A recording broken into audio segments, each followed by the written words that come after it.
Hello, hello, hello, and welcome to a very special episode of Tribunal of the Grid, where we talk about all things Power Rangers, including the actors that play them. My name is Brandon. Hi, I'm Lena. I'm Will. And we have a very special treat for you all. First of all, this Ranger. Okay, so remember how in the very beginning we all started out like, all right, we're going to be interviewing people and we're going to be getting Rangers on. Well, this episode is going to have an actual Ranger on it. Yeah. And first of all, this actor, amazing actor, originally from the actual Saban era, the end of the Zordon era. This Ranger actually killed Zordon. Killed the shit out of him. And just give a warm welcome to Christopher Kamen Lee, who plays Andros from Power Rangers in Space. Hello. Yeah. Wait a minute. You start off with, this is the guy that actually killed Zordon. Now give a warm welcome to him. What is that? The truth. Did it for the greater good. You did do for the greater good. The guy that killed your hero. Now let's all welcome him. That's what we're all about. Oh. Well, we had to really, just give everybody, the rundown, because that's what people know you as. They know you as the guy who is the Red Ranger, Right. who one of the well-known Red Rangers, one of the well-liked ones. But that's like the main thing. We all remember Countdown of Destruction, and that was like the big thing. Where you just like ended it all, just ended Zordon's whole existence. That and that's what they know me for, and the hair. Yes. The hair was nice. What? I'm just saying. Oh, the hair was not nice. Oh. No. Oh, that was my least favorite part of the show. Was it like? Was Really? it really? Easily, yeah. Was it the wig or is it actually your hair? That was my hair. Wow. Did you actually have to grow it out? So why No. didn't you like the hair? What's behind Well, that? Well, when I first auditioned for the show, I did my audition, and I didn't hear back from them for I don't even know how long. It might have been like 6, 7, 8 months. Wow. And that's when they finally got back to me, and they were like, "Okay, we're gonna fly you out to LA for like the very last bit of it." I think it was down to like me and one other person maybe. Oh wow! Fly you out to LA, yeah. Fly you to LA, do your audition like in front of some of the execs, and then you'll go back home, and then we'll let you know. Oh. And I did, and they got in touch with me, and after I did all of that, they were like, "Okay, so you got the role," and I was like, "Oh, great."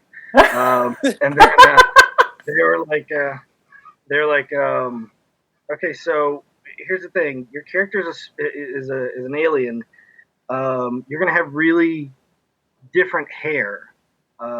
So first they said we're gonna give you a wig." And I was like, all right, yeah, whatever, that's cool. Okay. And then they flew me. At the time, I was living in Miami, so then they flew me out from Miami to LA. And when I got out to LA, they took me to the studios, and they were like, so we're not going to do the wig anymore. Surprise. We're going to go and take you, and first you're going to do the fittings and all that shit, and then we're going to go take you and get your hair done. And by that, it means bleaching your hair. Wow. So, here's the thing. The person that was our makeup woman at the makeup artist for when we did all the makeup in the mornings and all that stuff, she was going to be the one doing my hair. She'd never done this before. Oh my gosh. Well, I mean, it was a very different kind of thing because also, like, if you remember on the show, I had like 4 damn stripes. Yeah, Right. Those block highlights. Yeah, well, that was bleach.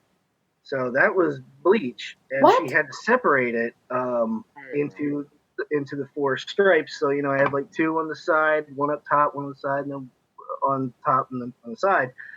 And so that was bleach.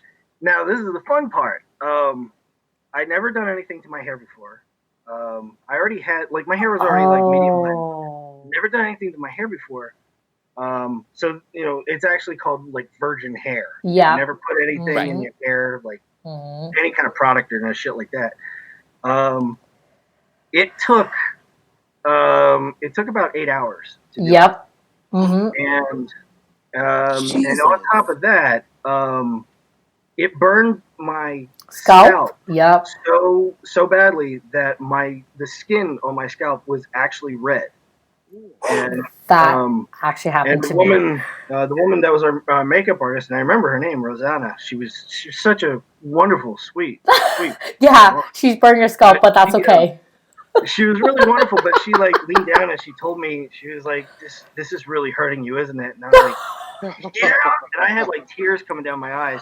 Oh my God! I can see your scalp is literally red. I am so sorry about all this. And I was just like, Jesus. Yeah. I mean, that's just the way it is. Did she put milk in your hair after to help? What's that? Did she put milk on your scalp to help after? I don't recall. I mean, all I remember is 8 hours of sitting there with my head on fire. And then the fun thing is that I have a lot of Apache blood in me. My hair grows really fast, which means my roots grow out really fast. I had to get it done every 3 weeks. And every 3 weeks, it was about 6 to 8 hours. Oh my God! My scalp was that red every time. So, people have asked me so many times, when are you going to do the hair again? No. And all that shit. The answer is never. Yeah, no kidding. I've had so many people also say to me, "I love the way your hair look. I want to do that." And I tell every one of them, "Don't you dare! do not even think about doing that shit. It is the worst thing for your hair. Don't do it." It is the worst. I can totally relate. Oh. Yeah, that was. Shoot, I don't blame you. Oh my God. What's that? No, I say I don't blame you. That's crazy. Yeah, that was actually, of all the things that I ever did on the show, which includes I worked out with a stuntman several times a week, and they beat me senseless, which was a very strong sign of respect, because they realized that he can take it. So you know what, hurt him. And I was fine with that, because I was like, our stunt team was all from Japan, and they were literally the top stunt team in the world. Wow. Alpha Stunts. Jackie Chan guys, his guys wished that they were as good as our guys. I'm not even joking about that. Our guys were the top one. Yeah, I'm not even joking about that. Alpha Stunts was the #1 stunt team on the planet. And despite the fact that they would beat me senseless several times a week, the hair was the most painful thing I ever went through. Easily. Damn. Yeah. But I can definitely relate. You're like, I'd rather get my ass kicked than to have my hair. No, I can totally relate where he's coming from, because that happened to me. Quick question. When you came back for Forever Red, I remember that the hair was the same color, but it looked different. Was that a wig? That was a wig. Okay. Yeah. Of course, you would notice that. Well, especially for one episode. Especially for one episode, no way. There was some people didn't realize it was a wig. Some people did. My better half, who's actually sitting right here next to me right now, she's sitting in a chair right next to me, and she told me when she first saw that episode, she was like, "That was a wig, wasn't it?" And I was like, "Yeah, it was." And she was like, "That looked terrible." It did. Okay, I'm sorry. I didn't make the wig. It's not my fault. Oh no! But I don't blame you though. Imagine if they ask you to do that for one day, for one episode, to bleach your hair again. No, that would have been the deal breaker. Oh my God! No. But I knew that with that episode, with the Forever Red episode, I was going to actually be getting a lot more out of it than most of the other people, because the guy who wrote it was my best friend. Oh. Amit Bomick was like my best Yes. friend, and Okay. I helped get him the job working at Power Oh. Rangers. Yeah, I was one of the people. It was me and my girlfriend at the time, Susie. She was part of the ADR department. We knew all the. Well, obviously, I knew all the producers and all the shit, but she knew all the line producers and Scott Page Actor, everybody on that end.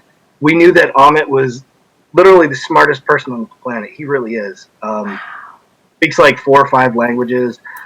Is, like a mathematician. You can ask him, explain what pi is. He'll tell you the whole thing. Brilliant, absolutely brilliant guy. So we got him the job, and he got in touch with me, and he was like, "Hey, so I wrote an episode for Power Rangers, and they said that they want to use it, and I want you to know something. It's going to be like a bunch of the red guys, not everybody, but almost all of you. You are the main reason why this all happens. You're the guy that brings everything together. So we're going to try to make it look like you are the most important one." And I was like, "Fuck yeah, I'll do that." You look good. I got no problem with that. Oh my god. Well, I'll be okay. Well, see, that's a gem that you didn't know. Wow. So okay. So were you living in Miami at the time, or were you just working in Miami? No, I was living there. I ended up like I've seen this shit a lot online, and people really do not check facts or anything like that. I've seen so many times where people have sit there and they say, "Oh, he was born and raised in Miami." No, I wasn't. What the fuck are you talking about? I lived in Miami for like a year and a half, maybe. That was it. I don't know where the people got that shit. But they were like, "Oh, well, he was on Power Rangers and he was living in Miami, so he must have been born and raised in Miami." No, I wasn't. No, I'd only been there for about a year and a half, and I started out actually going down there and doing like modeling, like print modeling and stuff like that. And after a while, I just kind of thought, this is boring. I'm not enjoying it. I don't. If you like modeling or whatever, great, go for it. Do whatever makes you happy. But for me, I was like, this don't do it for me. And so I kind of got into acting classes. I took some acting classes. I took a lot of acting classes. And I took a lot of acting classes over just over 7 months. I probably took 20, 30 different courses. Yeah, I was constantly doing it. Wow. And the place that I would go, it was in Hollywood, Florida, which is just, it's like 25, 30 minutes north of Miami. And actually when after I got my manager and all that stuff, she got in touch with me and she was like, "Yeah, I got an audition for you. And it's at the place where you do your acting classes." And I was like, "Oh, that's great. I mean, I know everybody there. They're gonna let me just walk right up to the front and all that shit." And she's like, "Yeah, cool. You're gonna have a good time." And I was like, "Cool. What is it?" And she was like, "It's for Power Rangers." And I said, "Nope, I ain't doing it." What? Nope. What? And then she said to me, "Look. Whatever, you don't want to do it, you don't like it, whatever, just go out for it. You're probably not going to get it." And I was like, okay. Ouch, right? They were doing a nationwide casting for it. So that was just the point where they had gone to Miami. They literally went all over the country. They hit up every major city in the United States because they were looking for who's the next red guy, who's the next the next boss for the Power Rangers. Wow. So they've done that. They've done that many times before. Well, they've done it several times before me, because I knew they did that for Steve, my buddy Steve Cardenas. Same thing. They went all over the country, and so they did that for him. They did it for me. I know they did it for several other seasons after me. But yeah, they went everywhere, and they just happened to be doing it at my acting school. And I really did not want to go out for it, and of course I booked it. But what made you change your mind? Oh my god! So what changed your mind? Yeah. To do it? Yeah. What made you change your mind? What changed my mind? Oh, because when my manager said to me, you're probably not going to book it, I was thinking to myself, you know what, I probably won't. So fuck it. Wow. Go. So I was not looking to book it. I did not want to. I did not want to have anything to do with it. There is a little bit of a story to that, but it's a very petty story. But still, I grew up most of my life as a kid in Virginia, and in Virginia Beach, and I always had long hair. Like the hair that I had on the show, that was almost kind of short for me. What? I used to have hair that was like, it literally went down to my ass. Wow. Yeah, and when you got hair that long, if you're gonna run around and play, this was in like the 80s, and like the early 90s and all that shit. Mm-hmm. If you're gonna have hair that long, you're also gonna run around. You're a guy. You're gonna be playing football. You're gonna be playing basketball. You're gonna whatever. You got to put your hair back. So I always had my hair in a ponytail, right? Mm-hmm. Because I had to. So in 1993, or maybe it was 94, when I lived in Virginia, all the kids the kids that were younger than me, they were like, I don't know, half my age or something like that. I was like, in 93, I was 15.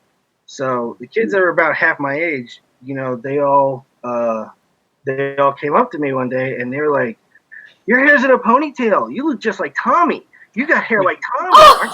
Oh, no. I didn't know what the fuck they were talking about. Oh, no.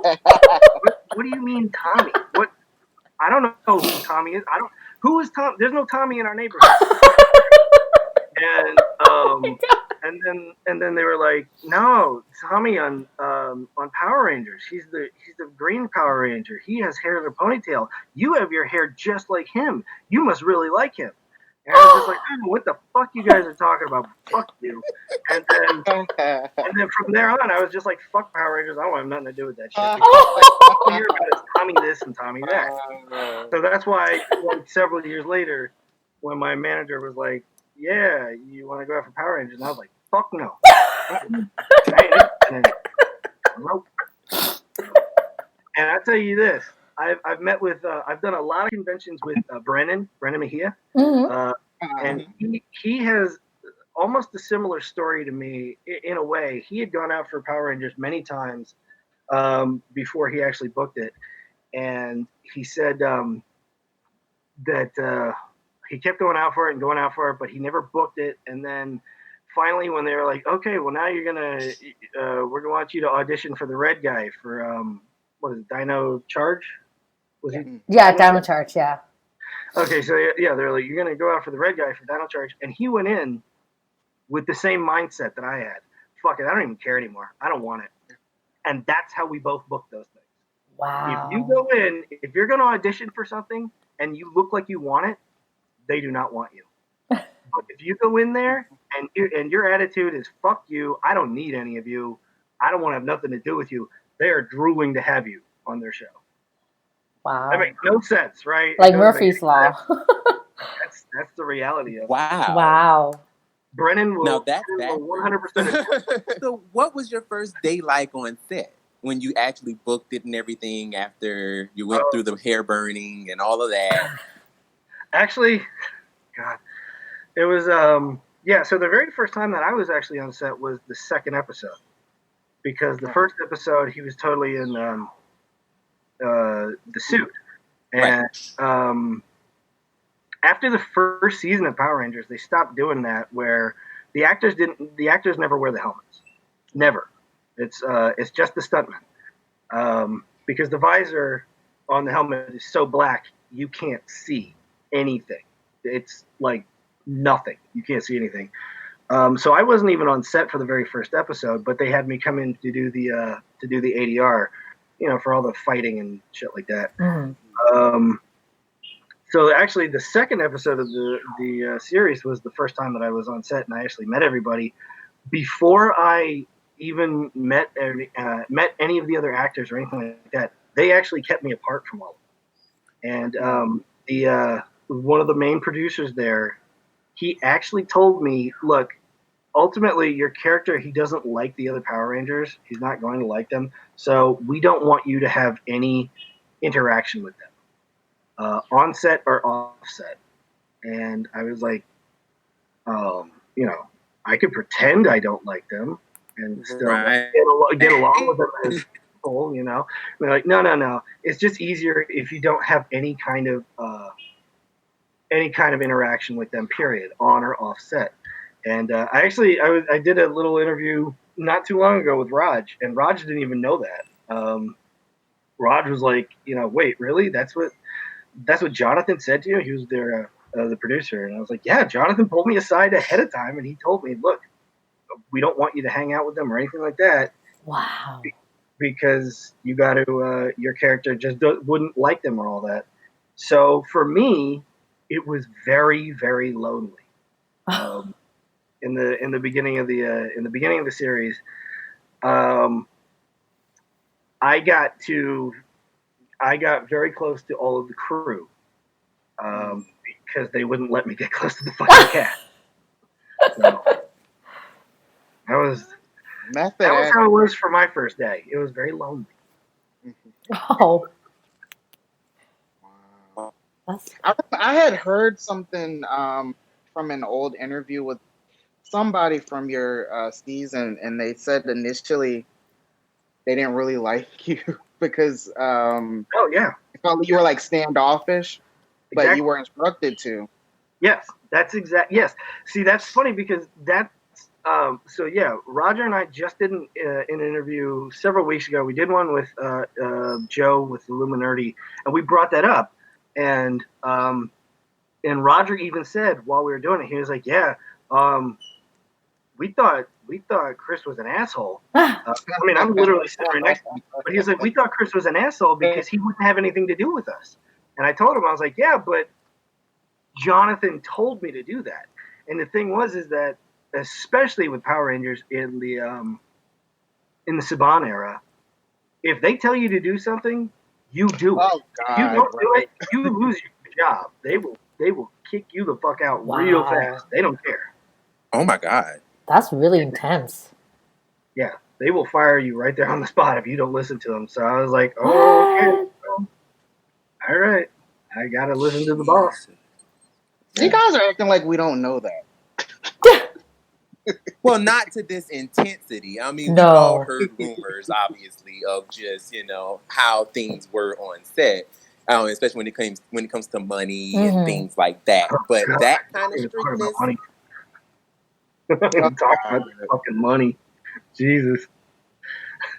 Well, I guess this brings up a question.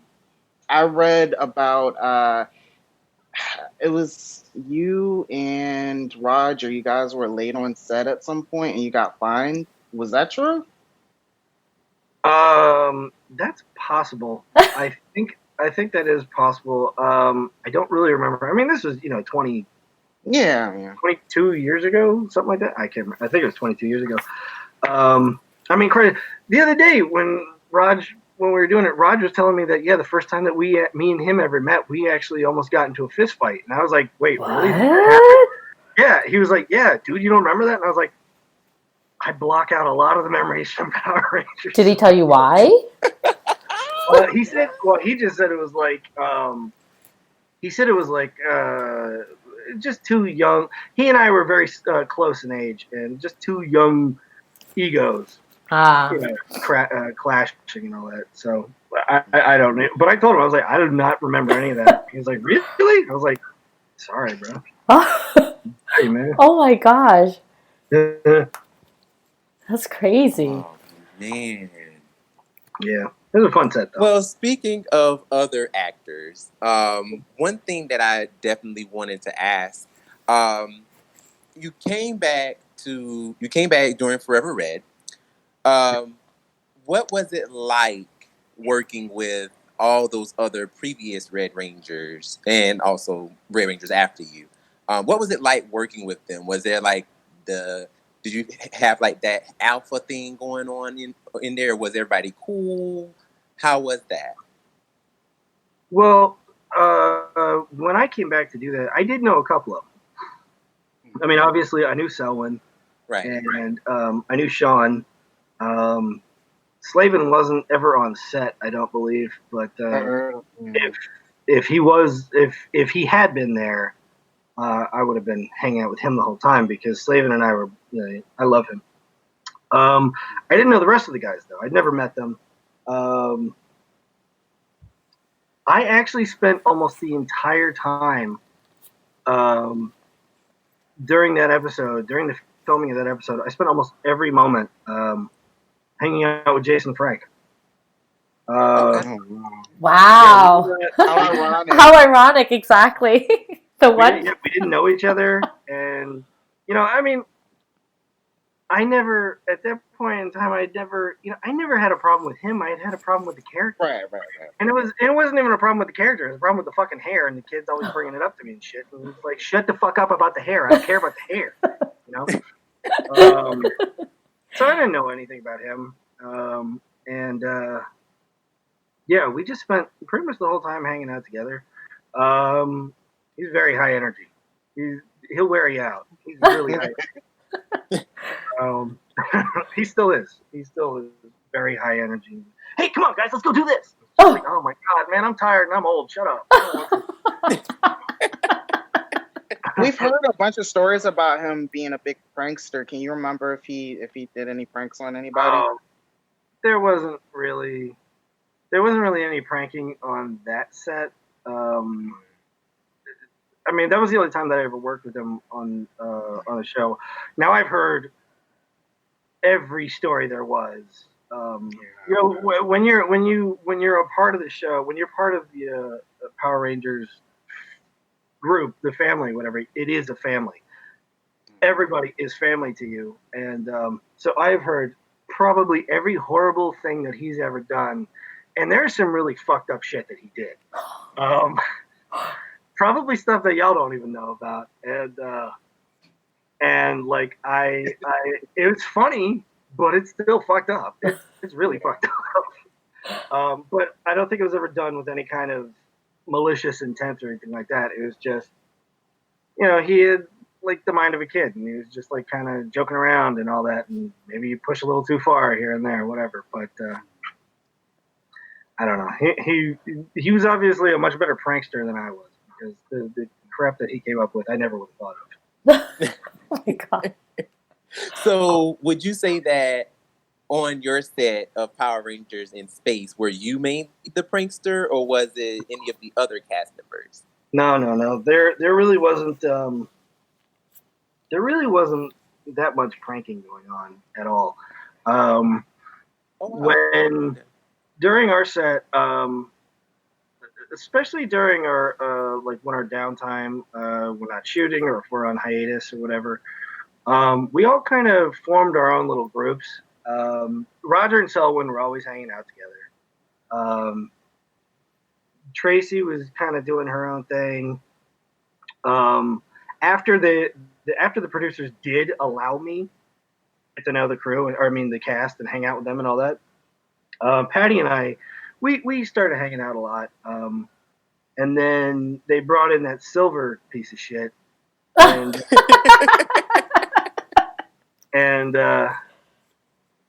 when he first showed up, I fucking hated him. I hated him with a passion when he first showed up. I did not want that douchebag on the show or anywhere around me, anything like that. I was 20. I was a baby. I was a child. I was 20 years old, and the producers already told us, they were like, "Yeah, this show is going crazy. Everybody's loving it. It's doing really great in ratings and all this stuff. So everything is really fantastic. You guys are all doing great. Good job. Keep it up and all that." And we're all feeling pretty damn good about ourselves. And then they bring in this asshole from Oklahoma, and I was like, I saw that and I was like, this motherfucker is gonna steal my show. Oh, He's gonna steal my show. Fuck him and everything about him in Oklahoma. Fuck him. So, the first episode that he was on, when we weren't filming, I would not even look him in the eye. I wouldn't give him the time of day or anything like that. And then after that, I kind of realized, I was like, they've only got him on for, he says it was 17 episodes that he was on. I thought it was less than that, but I knew it wasn't a lot. It wasn't a whole bunch of episodes for the entirety of the show that he was on. So I kind of realized, I was like, this guy's not going to be around that much, and I'm really not even giving him a fair shake, because, like, I don't know him. He doesn't know me. You know, there's no reason that I should hate this guy, period, because I don't know anything about him. If I find something out about him that I hate, then yeah, I can hate him. But other than that, like, if I don't know him, then why would I do that? So I remember that, like, the second time that he was, the second episode that he came back, I was like, screw that. I'm going to give him a chance and get to know him. And I did. And he is like my big brother, even to this day. I will die for the man. I love him. He's family to me. Aww. We both. Did you guys? Oh, I'm sorry. No, I was just gonna say, we both are so amazingly stupid, me and him, that we practically share one brain. That's how stupid we are, and that's how similar we are. Did you guys stay in contact, like, throughout the whole time? Oh wow. Yeah, I actually have on my phone, when he calls, you know how it always brings up a picture. He sent me a picture of his ass that he put the phone right up to. So when he calls me, that picture that comes up all over the screen on my phone is a big picture of an ass. And then he superimposed a little picture of his face right where the butthole is. Oh my god. Yeah.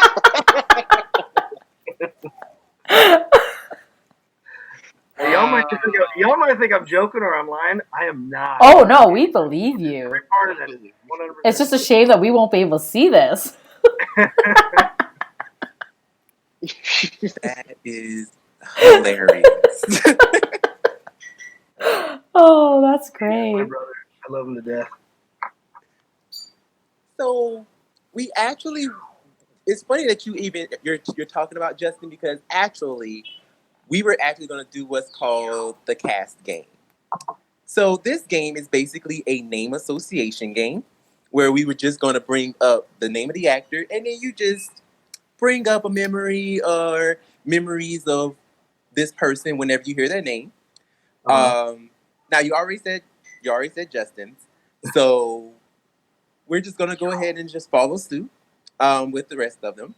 So Tracy Lynn Cruz. So like the first memory that popped into my head. Right. Memory or memories, doesn't matter. Two actually. One was the very first time that I met her, and the actual very first scene that I did was the very first time that you see me on the show. And I'm in the rock quarry, and suit comes off, and you know it's me in the flight suit, and then she comes up, and then she pokes me, and she said, "With those big ass acrylic nails." That shit would be really fucking. That shit is really smart to fight with big fucking acrylic nails, isn't it? You know, you're gonna have a fist fight, and you got big acrylic nails. That's dumb as shit. All right, that's not on her. That's just like I never noticed that. Yeah, oh my god, I did. I never noticed that. No, but when she came up and like she did the poke, and then she's like, "You're human," and I was like, and then the character was like, "Yeah, you fucking monkey." I was thinking to myself, well, since I have to hate these people anyways, I'll just really try to sell it. So I really tried to make her like think that, yeah, you're a fucking monkey to me. You are nothing. Screw you. Wow. She's such a sweet. Oh my god, she's like the nicest person in the world. And, you know, she certainly didn't deserve that. But that's what they told me to do. But the other thing that I remember that. Like one of the strong memories was that we actually did do a scene where we had to kiss. It was for Countdown to Destruction, and she has said many times that. I mean, we did it. We had to do it a couple of times, and she said many times that I deliberately ate onions before we did that. That bitch is lying. She did. She did that. Oh wow! Wow. I love you, Tracy. Wow.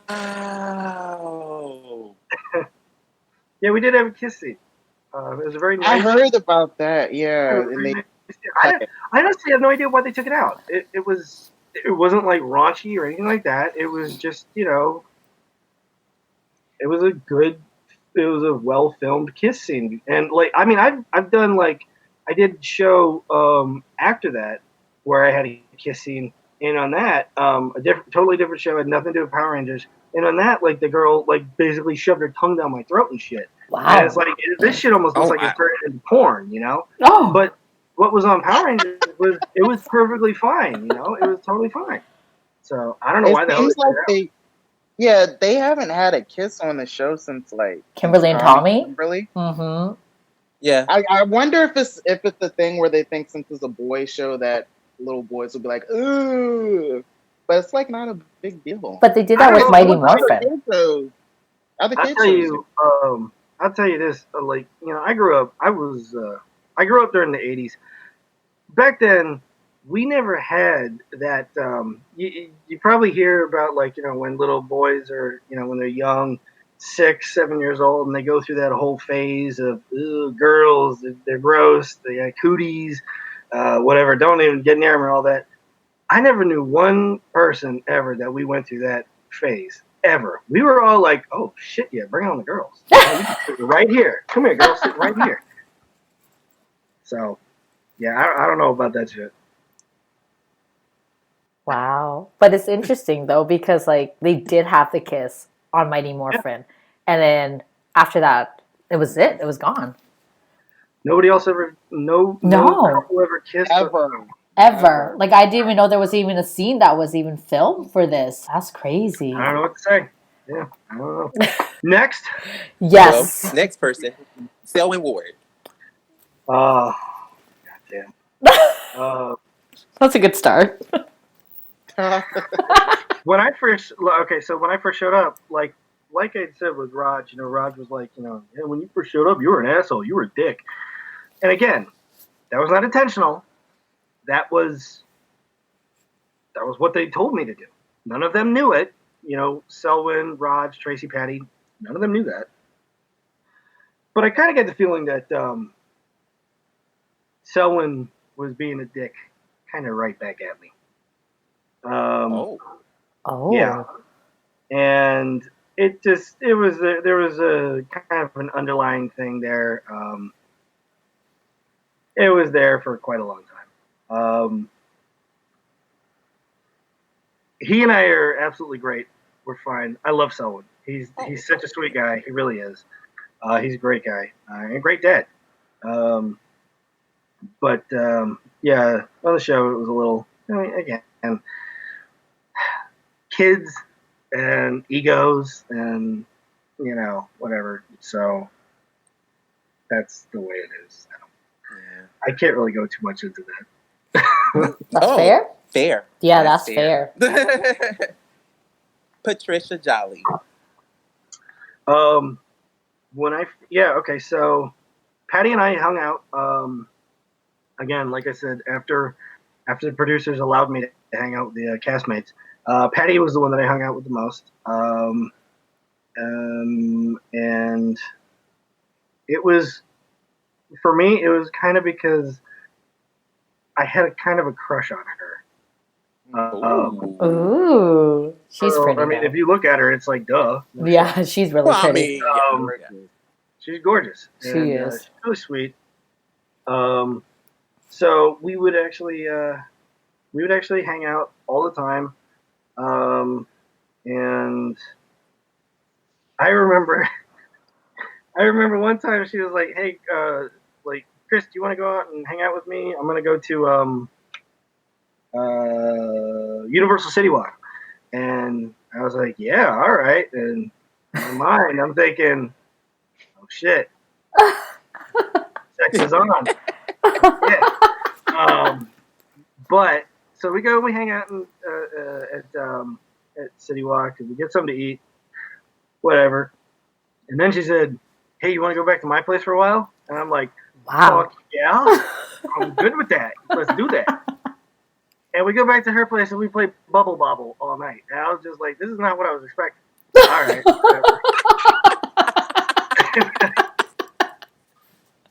Like literally, it was Bubble Bobble, and I was just like, "What? Why are we doing this? What? All right, that's cool." Yeah. Oh well.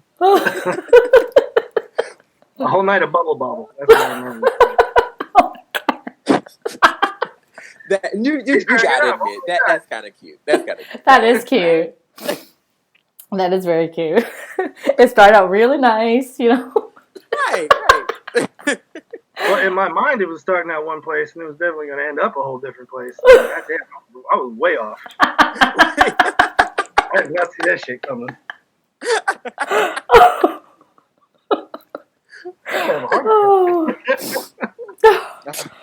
Expecting this when you said, "Hey, can we do an interview with you and all that?"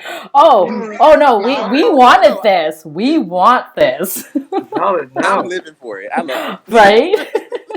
I agree. Picture about Roger. Mm-hmm. So lastly, Melody Perkins. Yeah, you know what? That's the funniest one. I probably was on set with Melody maybe 3 times. Really? Oh, yeah. Wow. Yeah, because up until then, the real, like, for Melody, she probably had it the hardest out of any of us, because like everybody that she was acting with or against was somebody in a suit. It's it's a stuntman with a helmet on, something like that. That's right. And when she's going up, when she's going up against like if she's in a scene with one of the Power Rangers, particularly when it's the red one, the head stuntman was Maida-sama. Hiroshi Maida, and since he was the master, so it's Maida-sama.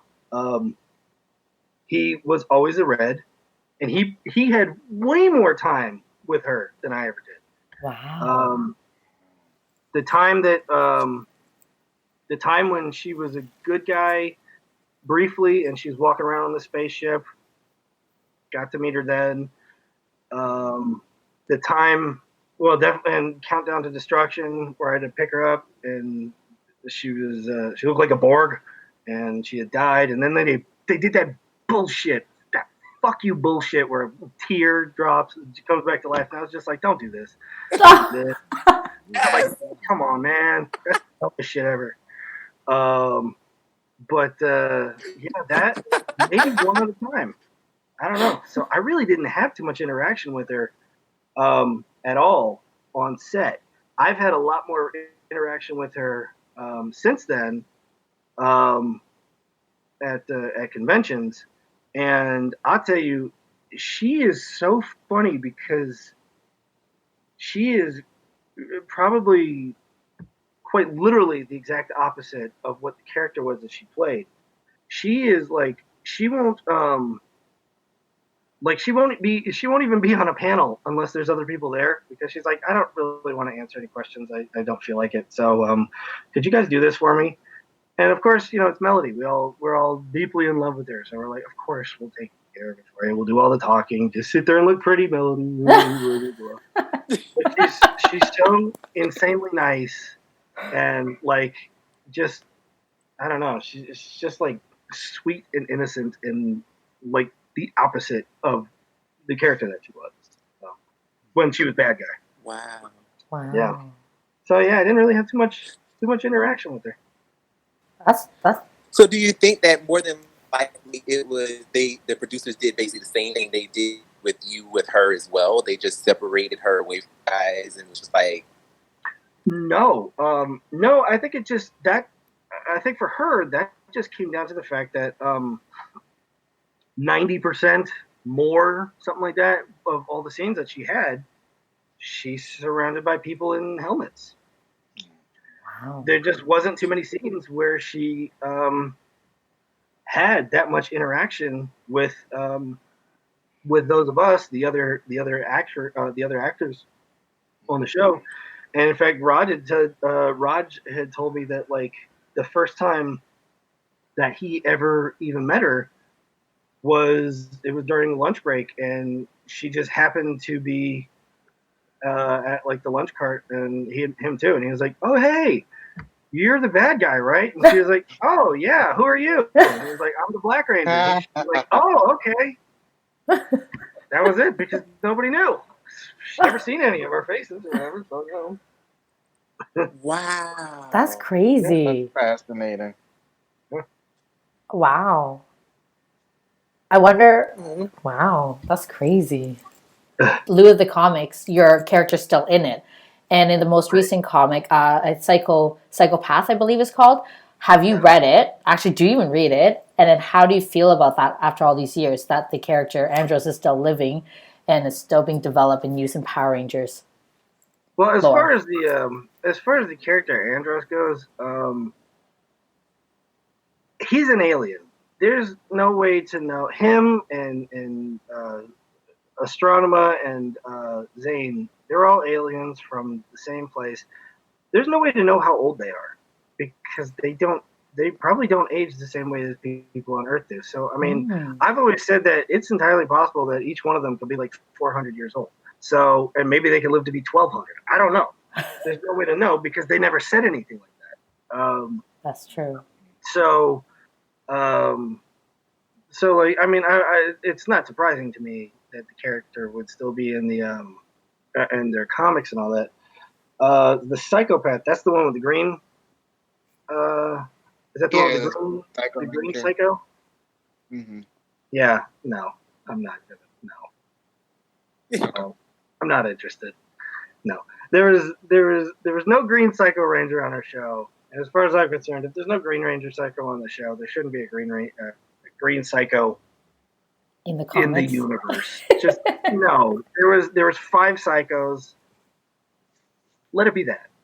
That I was fine. Let it be the 5. Let it be the 5. Yeah. Right. But do you read the comics yourself?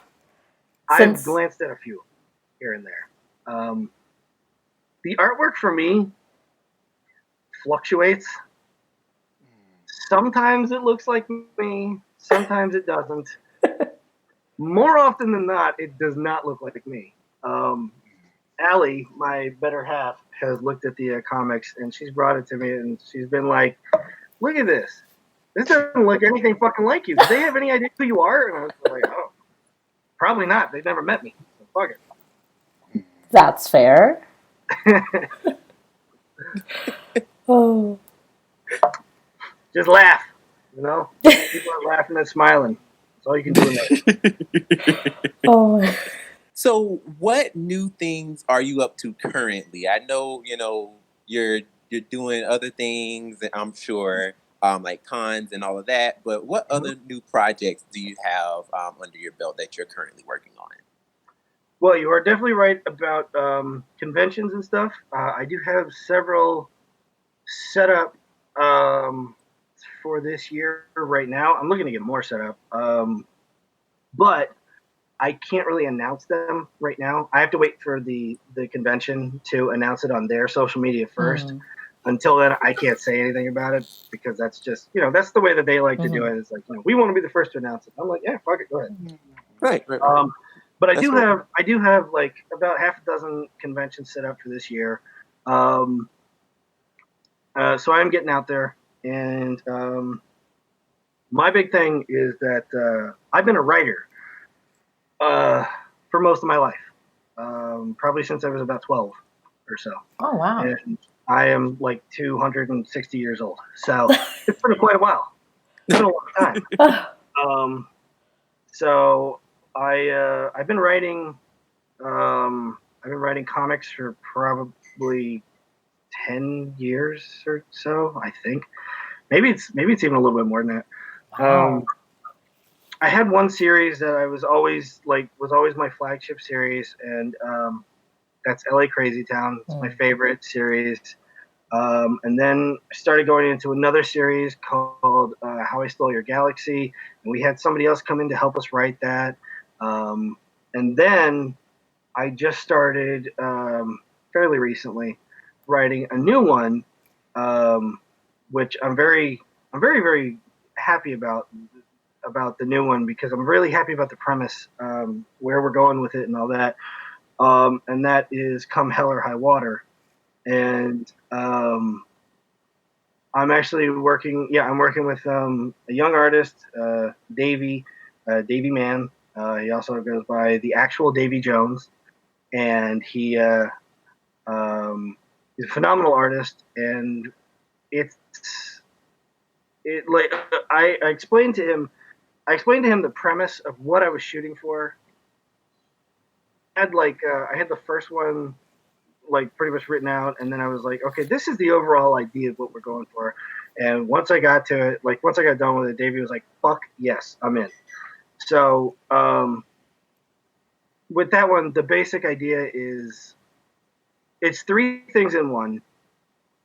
It's if you take something like Dungeons and Dragons with a very fantasy like setting, elves and orcs and dwarves and shit like that, and then you mix in Pirates of the Caribbean, make it very, very piratey in like a 1600s, 1700s era.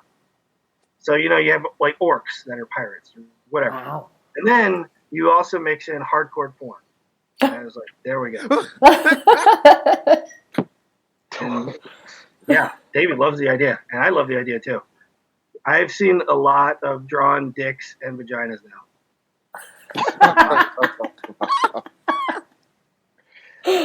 Oh. Well, then. Didn't see that one coming, did you? No. No. But we are living for it. But it sounds very interesting. It is. I think it is. It's a fun series. It's a fun series where we try to, at least with each issue, I've written 5, I think, right so far. Mm-hmm. And with each one, try to put in one scene that is just real pretty violent, at least one violent fight, and also one scene of just straight hardcore fucking where you see everything. So. Wow. So kind of like a hentai type thing. Very, yeah.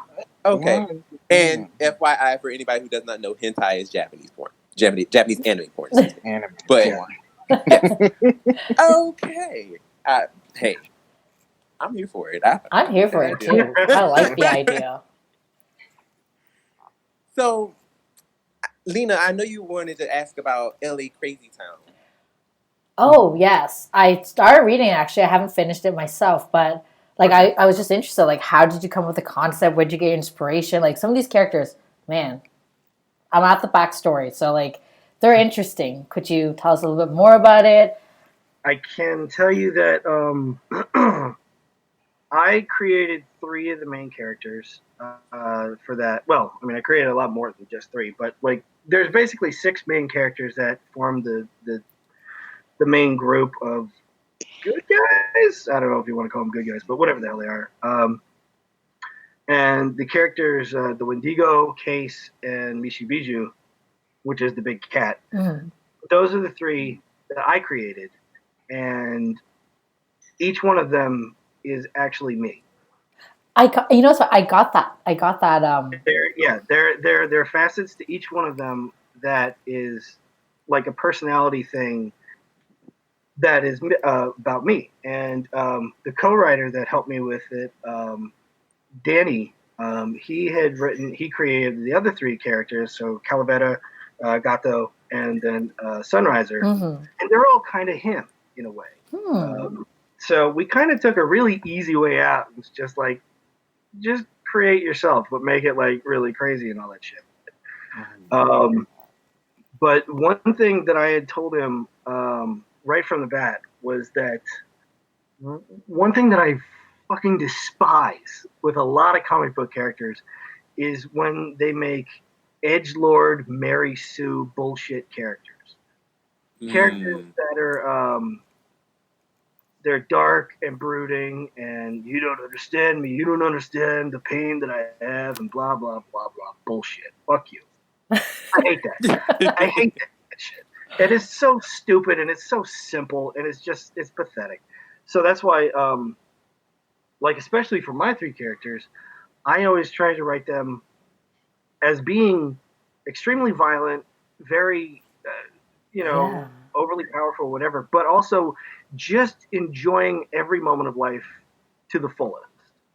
Put on a happy day, put on a happy face, because hey, I can rip a person in half and then eat him, but I can also do it with a smile. So why not do it with a smile? What's how hard is that? It's a lot easier to smile than it is to frown. Oh my god. I think that's true. I read that somewhere. Probably. When you actually think about it, that is true. That is true. And you know what's funny is that, especially when you're getting ripped in half, it's funny that you just said that, because I literally just finished with that particular scene, and I'm going, wow, like he's happy about it. Yeah. That was literally gone. Like, why not be happy about it? I mean, they're a group of not necessarily, well, definitely not people, but like a couple of them are humans. But they're just a group that they're not really good guys, but they're not bad guys, and they never want to do anything to hurt regular people or anything like that. But when it comes to bad guys, they love hurting them to the point where it's like, we want everybody to understand that we are the scariest things in town. Mm-hmm. And if you're going to come to LA, in fact, you know what? Just don't come to LA. Fuck that. Just don't come, because we will kill the shit out of you and we'll eat you. Yeah. That was definitely Dexter-ish. I was just gonna say that's very Dexter-ish, but at least you don't have to worry about getting rid of the body. Just let the You know what? Yeah. Mm-hmm. That was definitely the vibe I got. I actually am enjoying it very much. I'm actually surprised that you have it online for free for everyone to read. I know. Why? I mean, nothing wrong with that. I'm here for it. Like, I'm really enjoying it. Yeah. Well, hopefully I'm going to get more of that stuff done too. I mean, it's not easy to write more than one series at a time. It's a funny thing. I've always felt it's very easy to write a comic book. Mm-hmm. It's really hard to write a comic book well. Mm-hmm. That's the thing. Mm-hmm. Comic books, when you think about it, what is it? Okay, we got a good guy, we got a bad guy. They get into a fight. Bad guy starts winning. Maybe he even beats him the first time. Good guy comes back, has a struggle, but then he wins. That's it. That's comic books. That's it. That's not just comic books. That's Power Rangers too.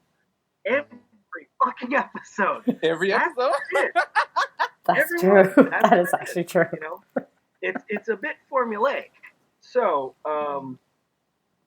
like I was saying, it's very easy to come up with that. It's just really hard to write something where you can make a character engaging. You can make a character relatable.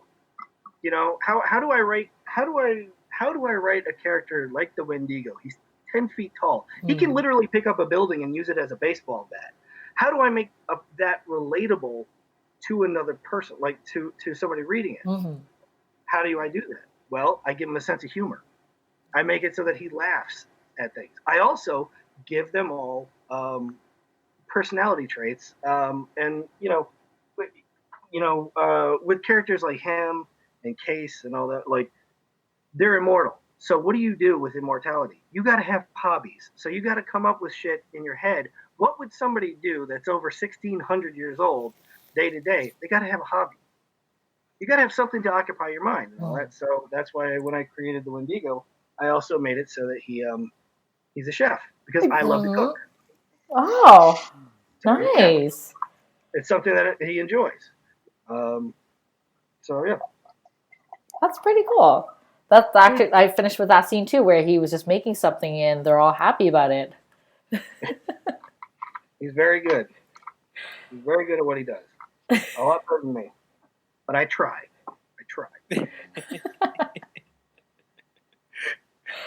All right. Well, just some regular side questions.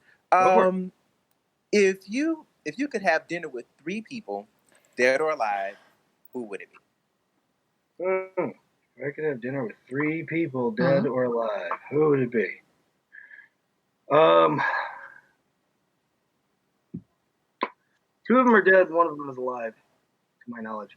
Number 1 would be Goyacle, also known as Geronimo. Geronimo is one of my heroes. Oh wow!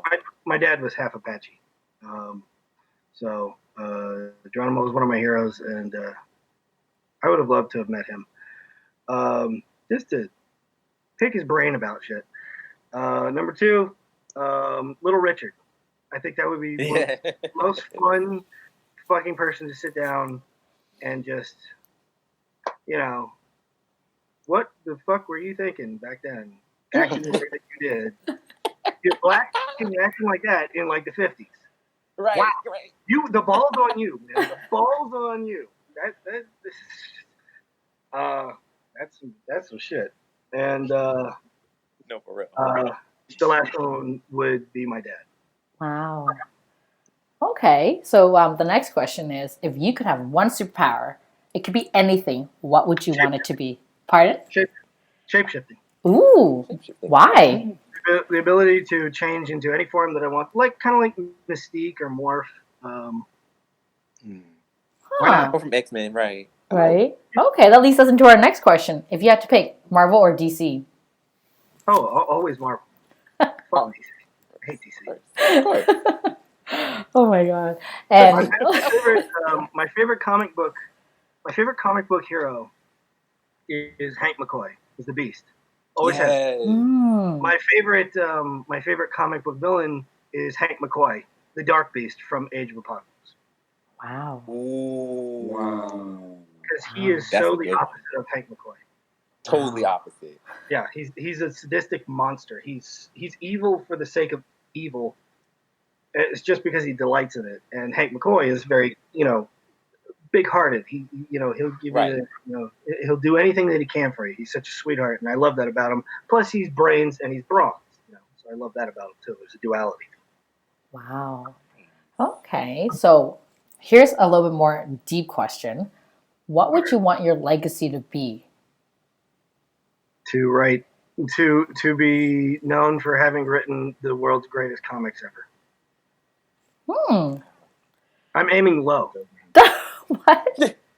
I mean, your comics are pretty good, so yeah. I was just gonna say that. I wouldn't say that. Yeah, right.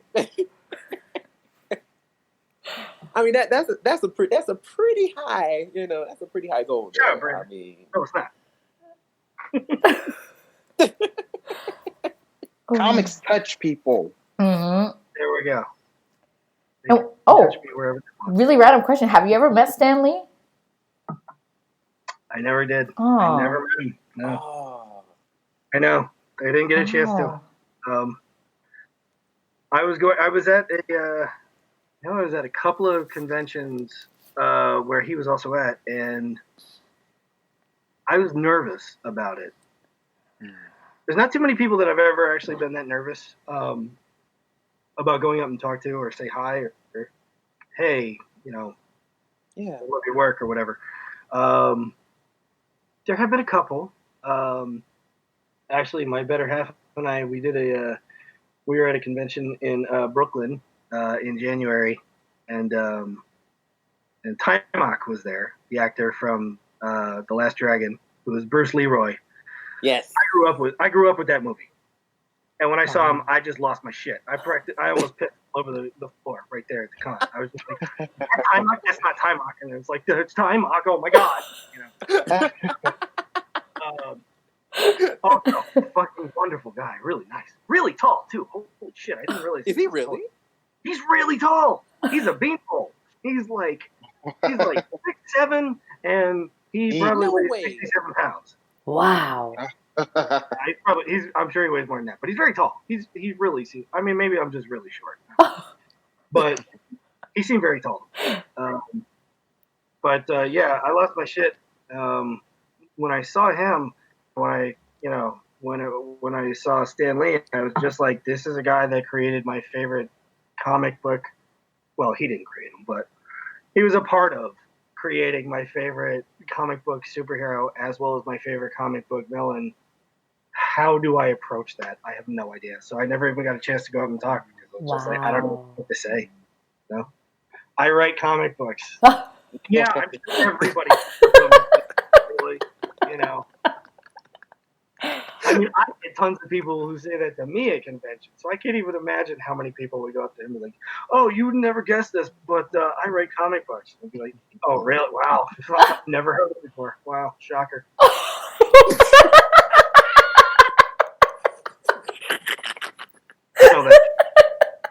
Don't know that's true. Don't even pretend like you don't.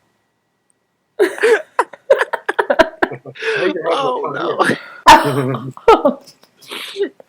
Oh my god. Oh man. Okay. Question.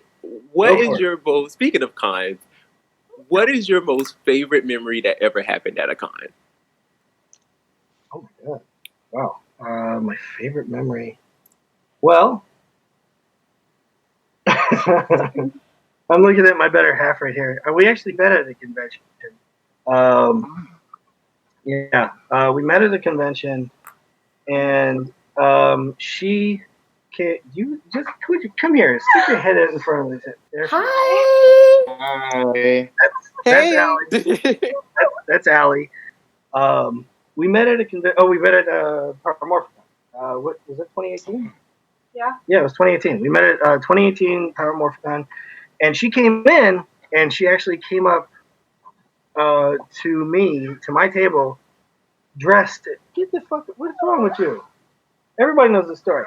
She came to my table, and she was actually dressed. She was cosplaying as me.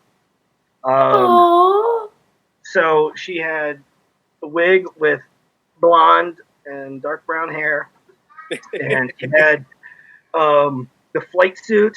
So the suits that we wore. Yeah. When we were on the ship. She had. Did you have the? I had a morpher. You had a morpher. I don't even have a morpher. But she had a morpher. So she came in as that. And now, also, a funny thing is that her roommate and best friend is the person, Davey, who became my artist for Come Hell or High Water. Well, he came in cosplaying as Nemo's character. So he was Zane. He had a blonde. I recall seeing this. A bleach blonde. Yes, bleach I recall seeing this. Oh my god. Yeah. So they came in, and of course, for Paramorphicon, I've known Scott for many, many years. I always tell him, put me and Nemo together, like seat us together, because it's always like having us together is always a great thing. So yeah, my table was on the left, Nemo's table was on the right, and they came in and they're like standing in front of us, and like I don't know if he saw you guys first or if I did. He saw you guys first. He saw us first, and he filmed a video for his Instagram immediately. He was in the middle of talking to somebody, and they said, "Hold on," and he grabbed his flight jacket off of his chair, and he's like, "We need to film a video right now of all of us turning around." There we go.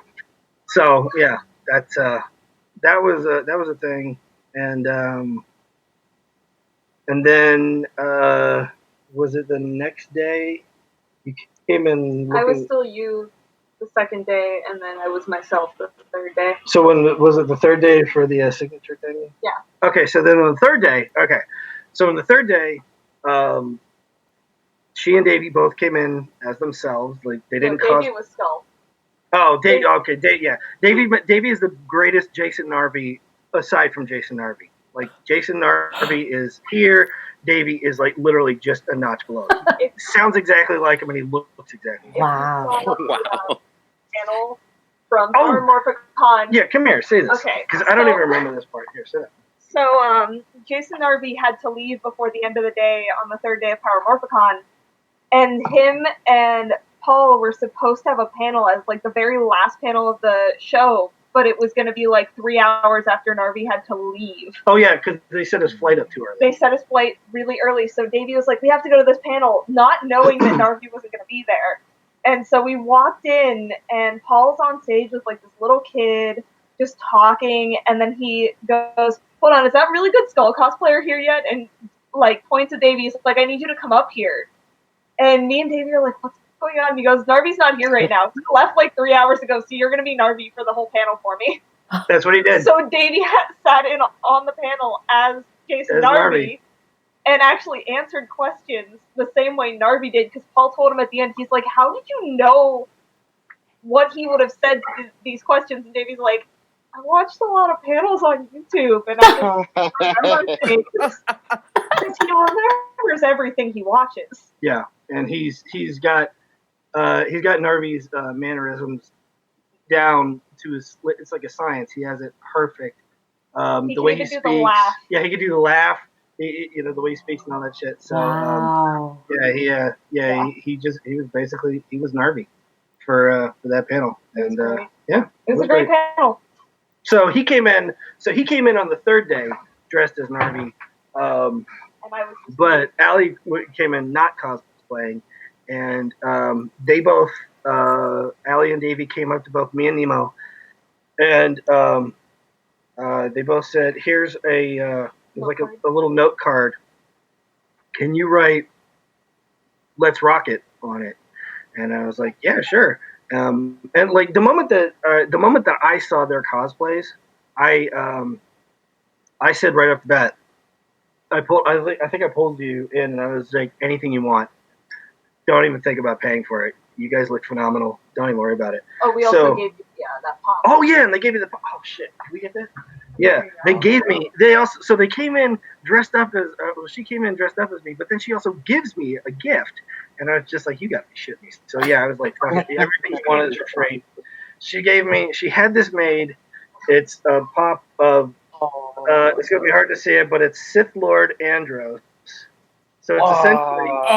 Wow. Yeah, it's an Andros. It's an Andros head on a Darth Vader body with Darth Vader's lightsaber, and even the back is like. What?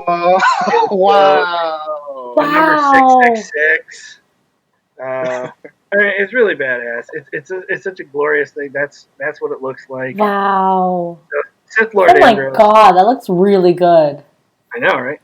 So they had this made, and she gives it to me, and then also she's standing there and she's dressed up exactly like me from the show and all that.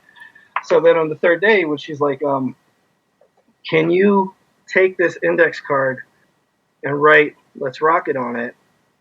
And Davey went up to Nemo and said the same thing. Can you do "Let's Rock It" on it? And we were both like, yeah, of course. And we did it. And the thing is that she took that and she got the next day she got it tattooed on her arm. So she has my signature of "Let's Rock It." What? That is so cool. Yeah. Wow. But you want to talk Super about fan. a really great convention, like meeting somebody or having an experience. That one, I think that qualifies. Definitely. No kidding. Oh, yeah. Definitely. By far. By far, yes, I agree. Oh my god. That's amazing. Well, listen, thank you so much for being with us today, Christopher. We really do appreciate you just blocking out the time and spending it with us three nerds who just happen to just love you so much. But you and gotta love the work that you've done. Thank you so much. We really appreciate it. Sorry, what was that? Sorry? You gotta get one of these set up where it's both me and Nemo. Yes, are you kidding? Yes. Actually, we wanted you to ourselves. Ooh, look at you. We wanted you to ourselves. Ooh, girl. Well, I mean, if I had to admit. Where can everybody find you, Chris?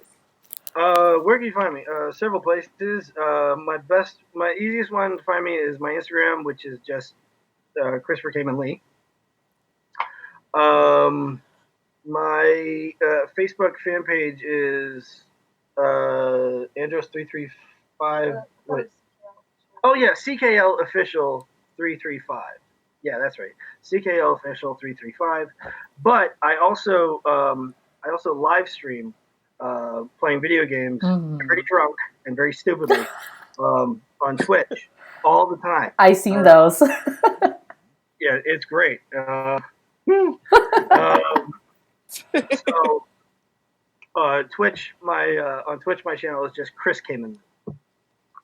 I tried to make it easy. So yeah, Twitch, just Chris Kamen Lee. Instagram, Christopher Kamen Lee. So 10, 9, 8, 7, 6, 5, 4, 3,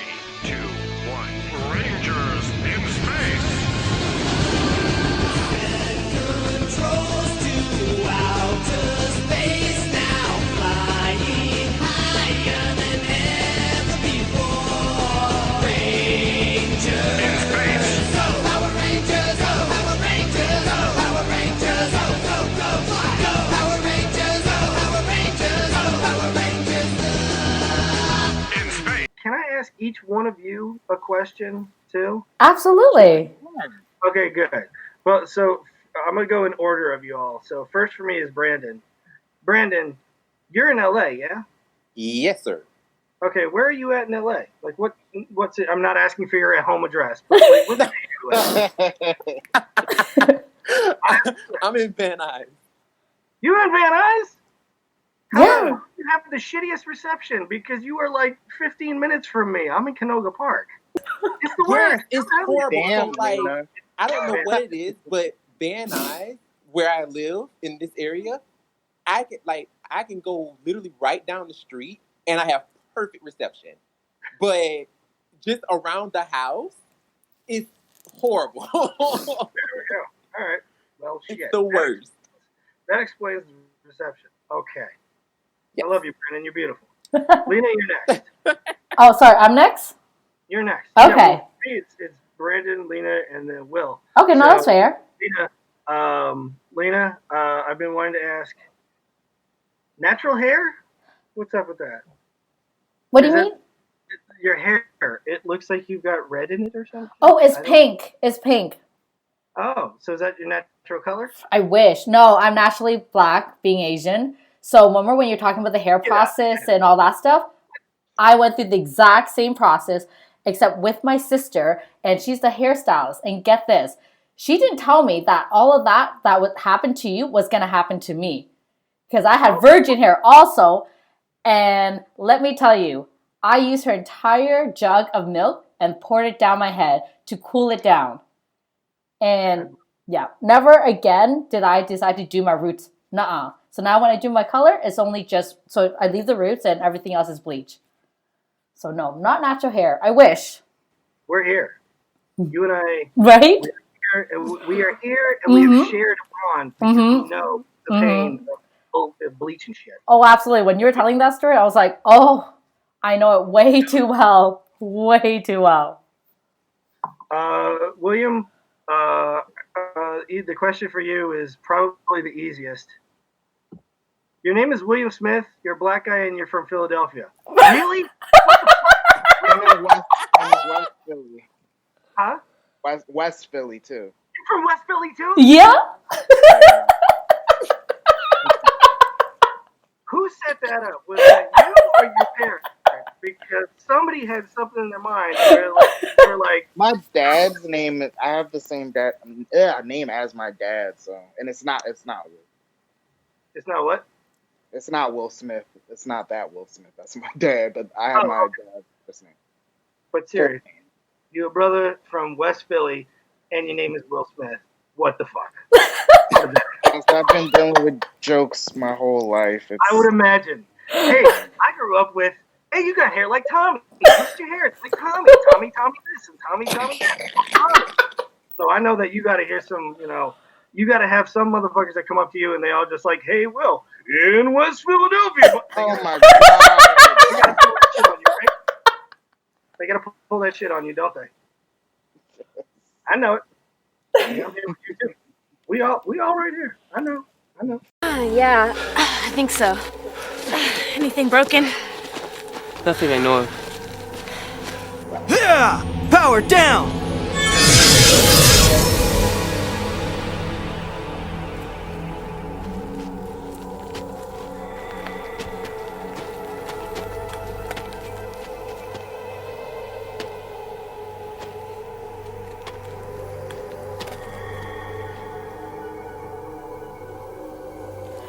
You're human. What'd you expect? I don't know. I mean, you're not from Earth, are you? Earth isn't the only place where humans live. I'm from a space colony, KL-35. It's in the Kurova system. So you're from outer space? Incredible. Well, hey, I'm Cassie. It's really nice to meet you. And I'm Ashley. Carlos. TJ.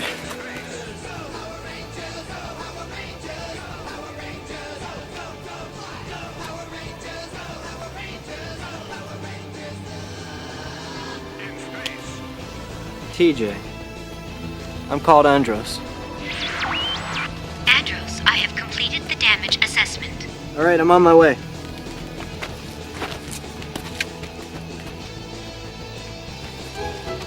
You're human. I didn't know. He could have been a giant lizard.